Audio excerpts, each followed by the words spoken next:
नमस्कार भक्तांनो, आपले स्वागत आहे आपल्या या मराठी यूट्यूब चॅनेलवर।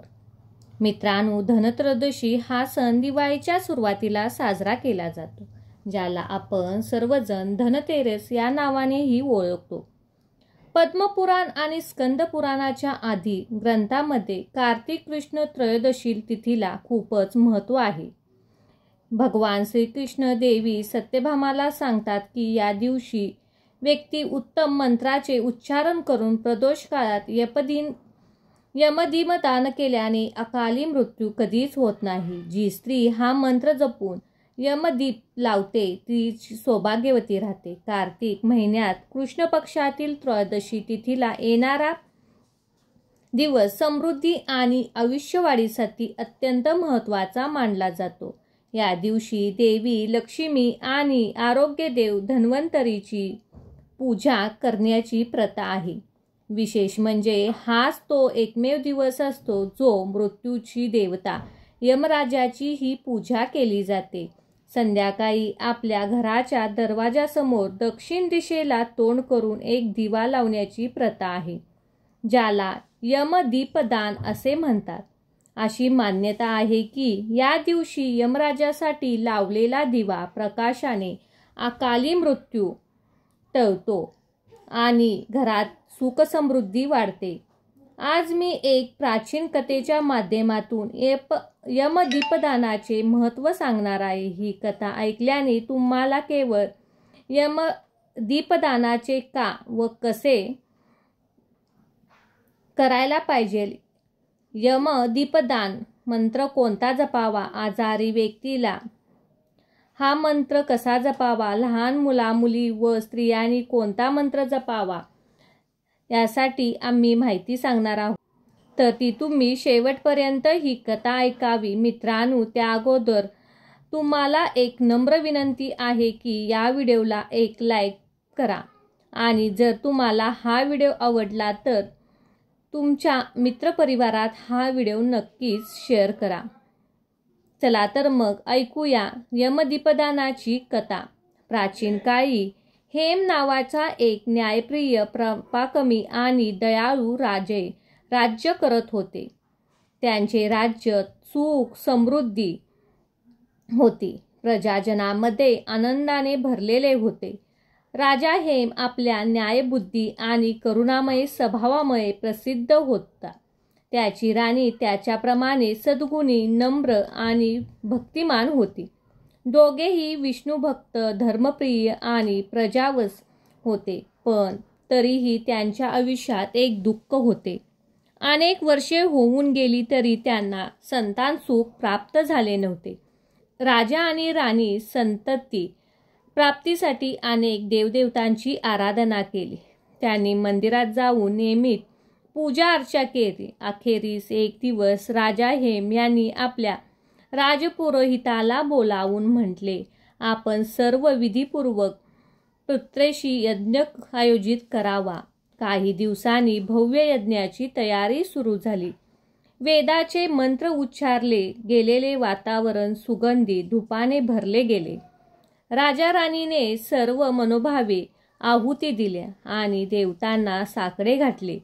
हे प्रभू, आमच्या वंशाचा दिवा प्रज्वलित करा।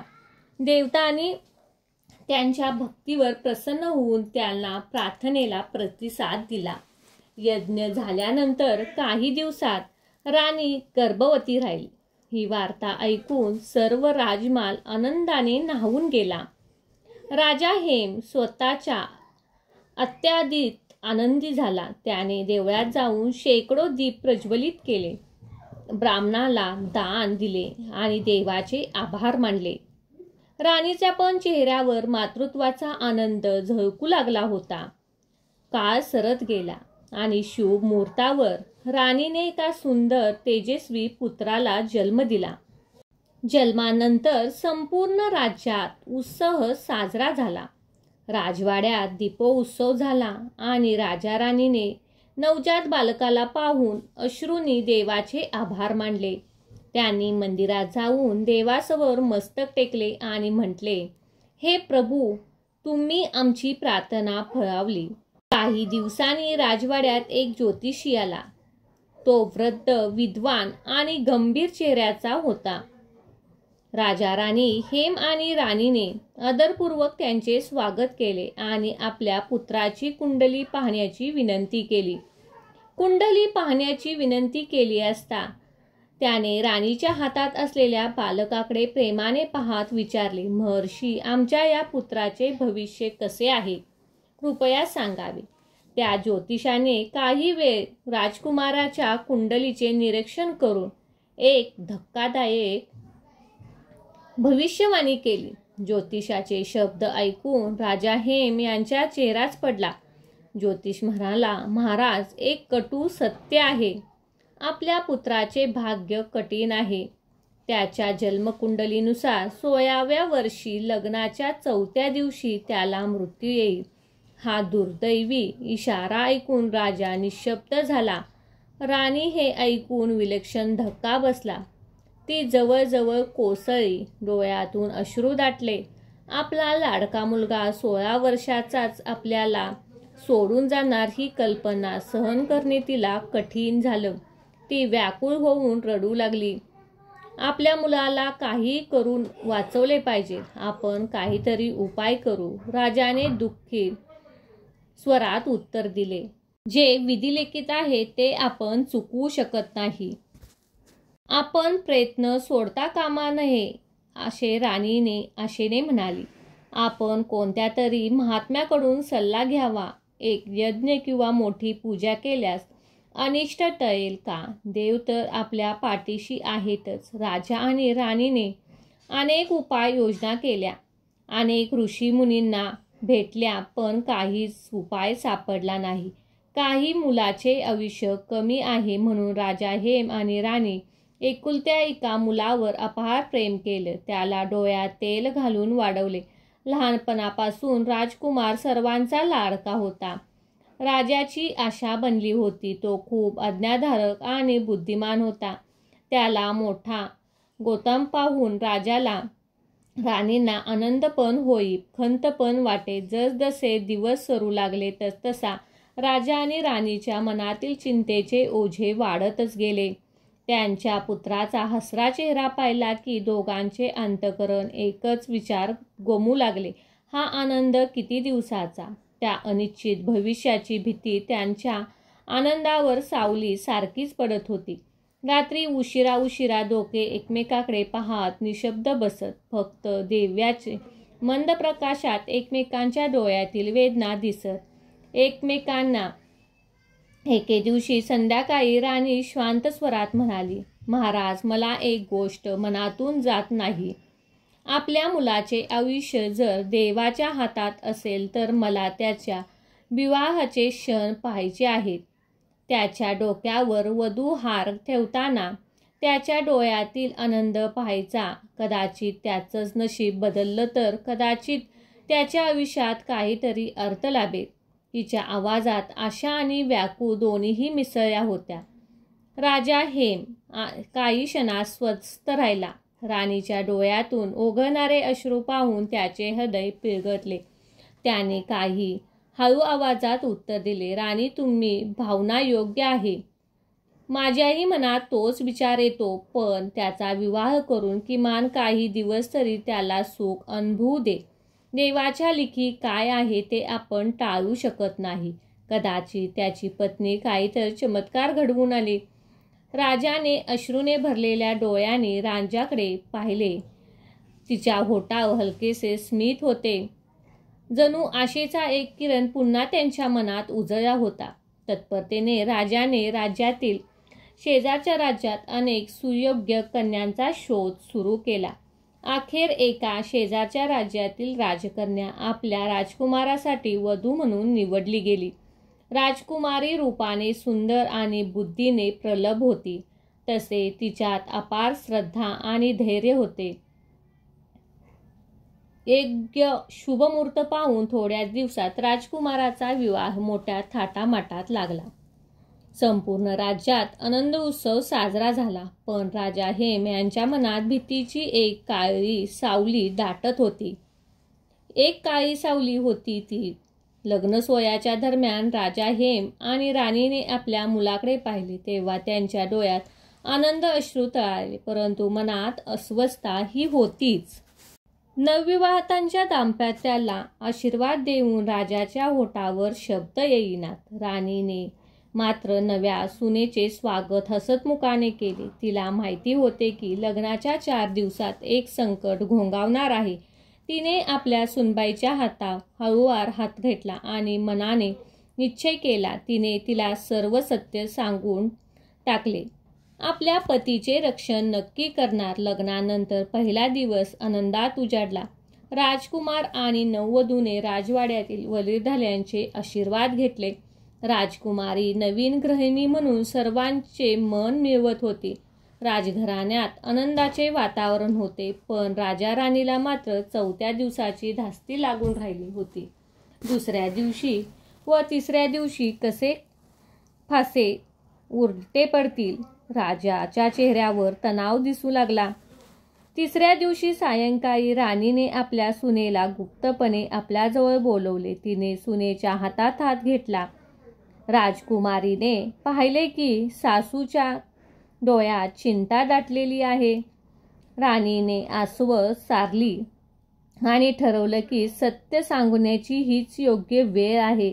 तिने गंभीर स्वरात म्हणाली, बाळा, आमच्या घरावर एक संकट आले आहे. तुझ्या पतीच्या आयुष्याबाबत एक भाकीत आईसाहेब आहे ते मी तुला सांगत आहे.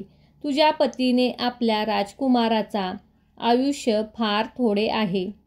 लग्नाच्या 4थ्या दिवशी रात्री त्याला मृत्यू येईल असा इशारा आहे.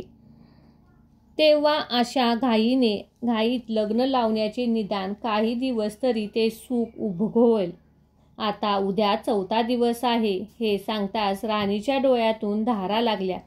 तिने सासूबाईच्या खांद्यावर हात ठेवला आणि म्हणाली, बाळा, आता फक्त तू त्याला वाचवू शकतेस.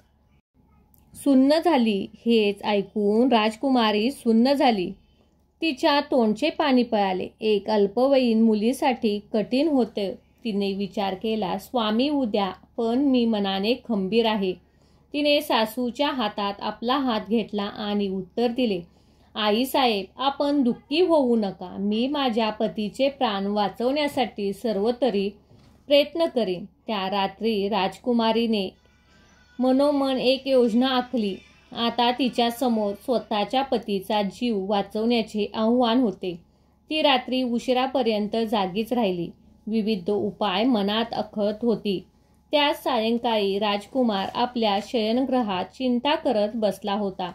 काही अघटित घडणार असल्याची चाहूल त्यालाही लागली होती, कारण आई वडील चे चेहरे व्याकुळ त्याने पाहिले होते. तेवढ्यात राजकुमारी हळूच पावलांनी कक्षात आली. राजकुमारीने तिच्याकडे बघत विचारले, प्रिये, तुला काही माहिती आहे का? सगळेजण माझ्याबाबत इतकी काळजी का आहेत? राजकुमारी काही क्षण गप्प बसली. मग धीर एकवटून ती म्हणाली, स्वामी, मला एक वचन द्या.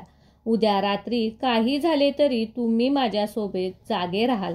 राजकुमारी तिच्या डोळ्यातील तीव्रता पाहून बांधवलेला तो होता म्हणाला, उद्या रात्री असं काय घडणार आहे? राजकुमारी अलगद त्याचा हात आपल्या हातात घेतला आणि आग्रहाने म्हणाली, राजन, आपल्यावर एक मोठं संकट कोसळणार आहे. मला वचन द्या की तुम्ही माझ्या सांगण्यानुसार वागाल. तुमची जीवनासाठी मला काही उपाय करावे लागतील. राजकुमार चिंतेने म्हणाला, मला स्पष्ट सांगा, असला कसला धोका आहे माझ्या जीवासाठी? काय करावे लागणार आहे? आता सत्य लपवून ठेवणे अशक्य होते. राजकुमारी हलक्या आणि निर्धायुक्त आवाजात म्हणाली, स्वामी, आपल्या लग्नाच्या 4थ्या दिवशी तुमच्यावर मृत्यू संकट आहे. उद्या 4था दिवस आहे, पण मी ठरवलं आहे, मी मृत्यू देवतेला पराजित करीन. काही निदान थोपवून धरीन. तरी तुम्ही माझ्यावर विश्वास ठेवा आणि उद्या रात्री जागे राहा. हे ऐकताच राजकुमार सुन्न झाला. काही क्षण त्याच्या शब्दात सुचेना. चेहऱ्यावरचे रंग उडाले. तो मान खाली घालून शून्यात पाहू लागला. त्याच्या ओठावर कुंठित शब्द आले नाही. उद्या मरण पावणार. काही क्षणात त्याने व्याकुळ होत चाललेले आईवडिलांनी मला काहीच का नाही सांगितले. त्याचा कंठ दाटत आला होता. पाणी तरत राजकुमारीने त्याच्या डोळ्यात पाहिले आणि शांतपणे समजावले, स्वामी, आपल्या आईवडिलांना तुम्हाला दुःख देऊ नये म्हणून काही सांगितले नाही. पण आता आपण दोघे हे संकट धैर्याने सामोरे जावे लागणार आहे. राजकुमार दुःखाने पुटपुटला. माझे आयुष्य इतक्या लवकर संपणार ही कल्पना असह्य आहे. आपण तर आयुष्यात सुरुवात देखील केली नाही. मला तुझ्यासोबत अनेक वर्षे राहायचे आहे. आई बाबांना माझ्यामुळे किती दुःख होईल हा विचार मला बेचैन करतो. राजकुमारीने त्याच्या हातात हात घातला. धीर देत स्वरात म्हणाले, स्वामी, धीर धरा. मी आहे ना तुमच्यासोबत. मी काही करून तुम्हाला काही होऊ देणार नाही. आपल्याला हे टाळता येईल, पण प्रयत्न करूया. राजकुमार तिच्या डोळ्यातील श्रद्धा पाहिली. तो हळू आवाजात म्हणाला, मृत्यू अटळच असेल तर टाळता येणार नाही हे खरे आहे. पण तू म्हणतेस तसे करायला माझी काहीच हरकत नाही. राजकुमारीने दृढ विश्वासाने उत्तर दिले. प्राण संकटात असला तरीही प्रेम आणि प्रयत्नाने विधिलिखितही बदलता येते. तुमच्यासाठी मी एक पण करेन तयार आहे. चौथ्या दिवशी उगवताच सूर्य राजकुमारीच्या आयुष्यातील कठीण कसोटी घेऊन आला. आजची रात्र अत्यंत निर्णायक होती. राजवाड्यात तणाव पसरला होता. राजा हेम पहाटेपासूनच देवतांची पूजा अर्चा करत होते. राणीही उपवास धरून देवांना साकडं घातलं होतं. साऱ्या राजकुमारावर एक अनामिक हुरहुर होती. दिवसभर राजकुमारी आपल्या नियोजित कृत्याची तयारी करत होती. तिने महालावरील विश्वासू सेवकांना काही खास सूचना दिल्या. संध्याकाळी होत असली तर तिने आपले सर्व दागदागिने, सोन्या चांदीच्या मौल्यवान वस्तू, मोहरा आणि नाणी एकत्र जमवायला सुरुवात केली. राजकुमारीच्या शयन कक्षाच्या जमलेल्या त्या ठिकाणी तिने सोन्या चांदीचे, मोहरांचे आणि नाण्यांचे ढीग रचून ठेवले. झोपण्याच्या पलंगाभोवती सुद्धा तिने चमचमणाऱ्या दागिन्यांनी आणि सोन्या रुपयाच्या नाण्याने सजवले. राजकुमार आश्चर्याने हे पाहत होता. त्याला काहीच कळेना. तो काय करते आहे विचारत होता. प्रिये, हे काय चाललं आहे? तू सर्व दागिने आणि संपत्ती असे का मांडते आहेस? राजकुमारी त्याच्याकडे पाहून हसके स्मित केले आणि म्हणाली, हे आपल्या रक्षणासाठी आहे. या तेजस्वी गोष्टींच्या प्रकाशात कोणतेही अंधकारमय संकट आपल्यापर्यंत पोचू शकणार नाही. तिने महालाच्या प्रवेशद्वाराशी देखील मोठमोठ्या तांब्या, पितळ, सोन्या चांदीच्या परड्याने सोने चांदीच्या वस्तू आणि नाण्यांचे ढीग रचून ठेवले.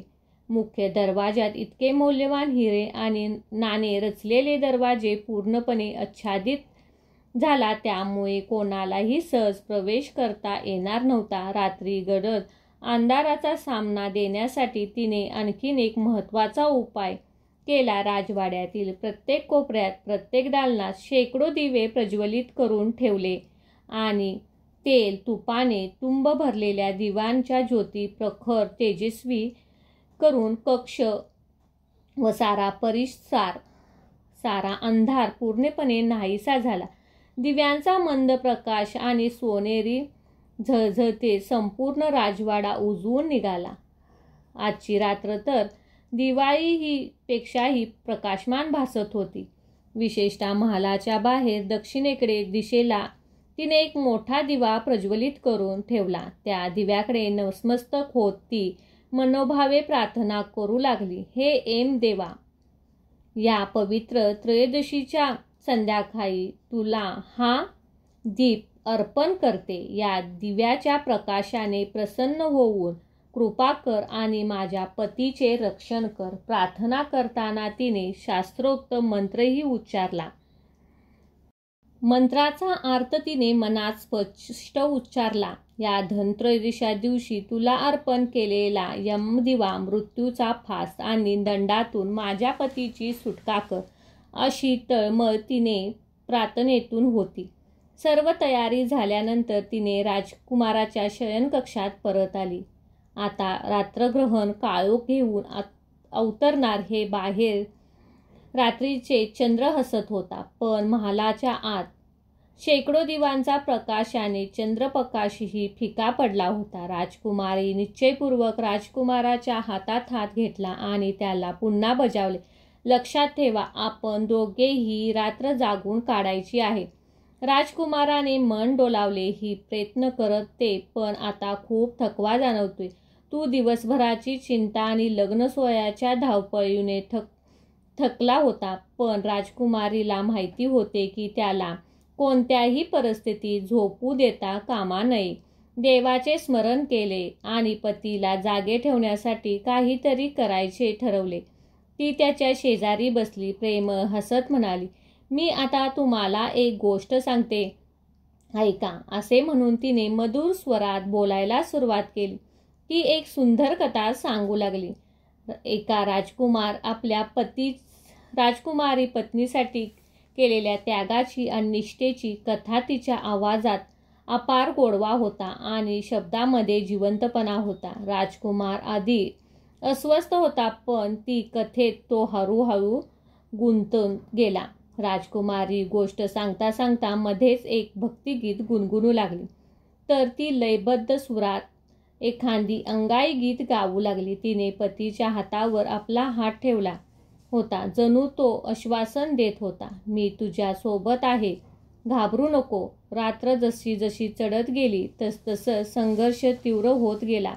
अंधाऱ्या रात्रीच्या मध्यरात्र जवळ येत होती. यमच्या आगमनाची ठरलेली वेळ जशी जशी समीप येत होती तसतशी राजकुमारी धीर, श्रद्धा आणखीनच प्रबल होत होती. कथा चालूच होती. जवळच महालात राजकुमारी एका लहानशी पण दृढ छबी ज्योत प्रमाणे भासत होती, जी मृत्यू काळोखाशी 2 हात करत होती. इतकी प्रदीर्घ रात्र जागून काढणे सोपे नव्हते. राजकुमारीच्या डोळ्यातही थकवा दाटत होता, पण तिने तो झटकून स्वतःला सतर्क ठेवले. तिच्या प्रेमाचे बळ तिच्या अंगात संचारले होते. तिने ठरवलं की डोळ्या लागता कामा नये.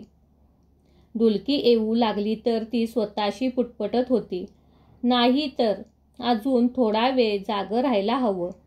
तो थोडा वेळ तिच्या अंतर्मनात देवाचे स्मरण आव्हान सुरू होते. तिच्या मनात फक्त एकच प्रार्थना होती, हे देवा, माझ्या पतीचे रक्षण कर. हे देवा, माझ्या पतीचे रक्षण कर. तिच्या ओठावरची गाणी आता अधिकाधिक करुण आणि भावपूर्ण होत चालली होती. दरम्यान रात्री 11-12 वाजण्याच्या सुमाराची वेळ. यमराजाने आपल्या कार्यासाठी प्रयत्न केले. तो एक विषारी स्वापाचे रूप धारण करून राजकुमाराचे प्राण घेण्याच्या हेतूने राजवाड्यात येऊ लागला. कुट्ट अंधारात तो सर्प वाट काढत महालाच्या दिशेने गतिमान झाला. परंतु जसे तो राजमहालाजवळ पोचला, त्याला अचंबित व्हायला झाले. संपूर्ण महाल तेजस्वी प्रकाशाने न्हाऊन निघाला होता. महालाभोवती आणि आत इतके दिवे लखलुखत होते की अंधारात माणूसही उरला नाही. यमराजाने सर्परूपात महालात दक्षिण प्रवेशद्वारातून प्रवेश केला. आत शिरण्याचा प्रयत्न केला, परंतु दारासमोर सोन्या रुपयाच्या दागिन्याचा ढीग लखलखत होता. त्या ऐश्वर्याच्या राशीतून वाट काढणे अशक्य होते. सर्प पुढे सरकू पाहतो, पण तर त्या सोन्या चांदीच्या तेजस्वी दीपाने डोळे दिपून गेले. क्षणभर त्याला काहीच दिसेना असे झाले. त्या चमचमणाऱ्या नाण्याच्या ढिगात वाट काढण्याचा प्रयत्न करू लागला, पण नाणी घसरत होती आणि तो पुन्हा पुन्हा खाली पडत होता. राजवाड्याच्या आतील भागात एक मधुर आवाज बाहेर येत असल्याने त्याच्या लक्षात आले. राजकुमारी आपल्या पतीसाठी भक्तिपूर्वक गीत गात होती. तिचा स्वर कधी उंच होऊन वातावरण घुमवत होता, तर कधी मंद होऊन हृदयाला स्पर्शात होता. सर्परूपी यम त्या सुराने मोहित झाला. काही क्षणात तो आल्हाददायक आवाज अकृत झाला आणि दरवाजात थांबून ऐकू लागला. क्षणभर मृत्यू देणाऱ्या त्या प्रेममय आणि भक्तिमय वातावरणात निरुपद्रव्य झाला. यमदेवाला हे उमगले की ज्या कार्यासाठी तो इथे आला आहे त्या स्त्रीने अतूट प्रेमात अडथळा निर्माण झाला आहे. तिच्या प्रेम आणि श्रद्धेचा तेजस्वी कवच त्या राजकुमाराभोवती पसरले आहे, ज्याला भेटून आता जाणे सर्प रूपात अशक्य आहे. यमदेव मनात या अद्भुत दृष्टीने करुणा भावना दाटून आली.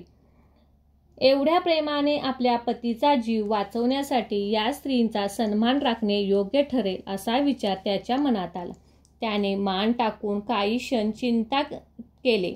राजकुमारीला काहीच कल्पना नव्हती.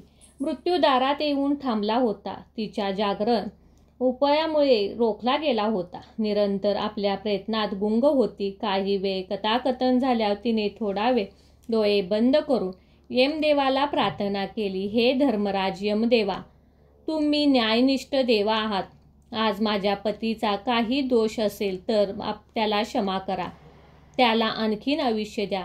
माझी विनंती ऐका. तिच्या या अर्थ शब्दाने वातावरण आणखी गंभीर झाले. क्षणभर यमदेव त्याग आणि प्रेमाच्या या विलक्षण प्रकाशापुढे हातपल झाल्यासारखा स्तब्ध राहिला आणि त्याने स्वरूप सोडून आपल्या दिव्य दृष्टीने अंतर्गमन परिस्थितीचा आढावा घेतला. त्याला जाणवले की या राजकुमारीच्या आत्म्यता घेऊन आपण त्याच्या पतीची प्रार्थना आणि प्रेमाने कवच निर्माण झाले आहे. या प्रकाशाला मोडायला भेद आता त्याने सामर्थ्य बाहेर झाले. हे रात्र शांत प्राण्यासारखी शेवटचा श्वास घेत होती. पूर्वेकडून सूर्याची लिमा आकाशावर पसरू लागली होती. कालनिर्णीत असलेल्या मृत्यूची ठरलेली घटिका ओलांडली गेली.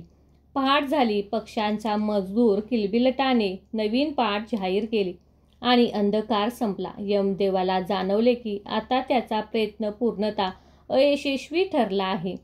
नियतीची घडी पुढे सरकली आहे आणि राजकुमाराचे प्राण वाचले आहेत.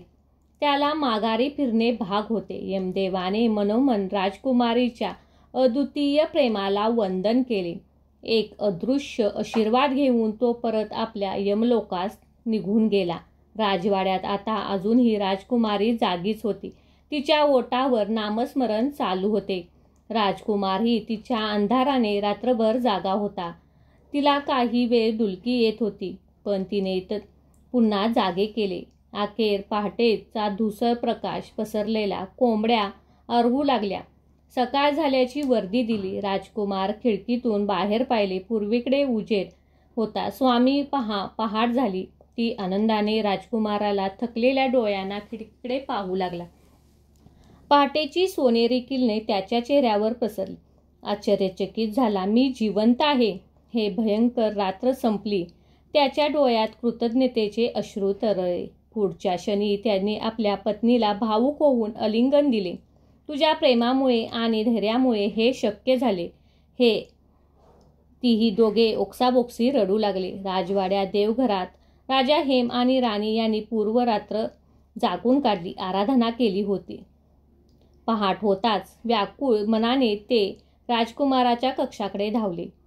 त्यांच्या हृदयाचे ठोके वाढले होते.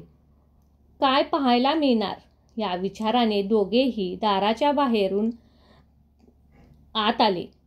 दिव्याचा उजेडात आपला मुलगा आणि सून एकमेकांना आलिंगन देऊन उभे होते. दोघेही सुरक्षित सुखरूप आहेत. हे दृश्य पाहताच राजा हेम यांना आपल्या डोळ्यावर विश्वासच बसेना. त्यांचा मुलगा अजूनही जिवंत आहे हे ते भावना वेगाने पुढे आले. आपल्या कंठ दाटला होता. वात्सल्य पुढेच शब्द निघालेच नाहीत. त्यांनी आपल्या मुलाला भरभरून मिठी मारली. डोळ्यातून आनंद अश्रू ओघळले. राणीने धावा घेऊन आपल्या सुनेच्या प्रेमाने कवेत घेतले. दोघीही आनंदाने अश्रू गाळत होत्या. क्षणभर कोणीच काही बोलू शकले नाही. अखेर राजा हेम यांनी आपल्या सुनेच्या हातात हात घेतला आणि कृतज्ञतेने म्हणाले, बेटा, आज तू आमच्या घराचा दीप उजळलास. तुझ्या धैर्य आणि प्रेमाबद्दल आम्ही शब्दात आभार मानू शकत नाही. राणीच्या डोळ्यातील अश्रू पुसले आणि सुनबाईने मायेने म्हणाली, बाळा, तू आमच्यासाठी साक्षात दुर्गा मातेसारखी उभी राहिलीस. तुझ्यामुळे आमचा संसार वाचला. राजकुमारीने लाजून मान झुकवली आणि नम्र उत्तर दिले, हे माझं कर्तव्य आहे. पतीचे रक्षण करणे हा माझा धर्म आहे. देवीचे आमच्यावर कृपा केली आणि तुमचे आशीर्वाद सदैव माझ्या पाठीशी होते. त्या दिवशी संपूर्ण राज्यात आनंदाच्या लहरी पसरल्या. राजकुमाराचे प्राण वाचल्याची वार्ता ऐकून प्रजाजन उत्साहाने भरून गेले. सर्वत्र आनंद उत्सव साजरा झाला. राजवाड्यात दिव्याची रोषणाई आधीपासूनच होती. आणखीन काही दिवस ज्वलत राहिलेल्या राजा हेम यांनी सर्व देवतांचे मनोभावे आभार मानले. भक्तांनो, अशा प्रकारे ही आहे यमदीपदानाची कथा. ऐकल्याने आपल्या पतीचे आयुष्य वाढते, घरात सुख समृद्धी येते. जर तुम्हाला ही कथा आवडली असेल तर व्हिडिओला लाईक करा, शेअर करा. श्री स्वामी समर्थ.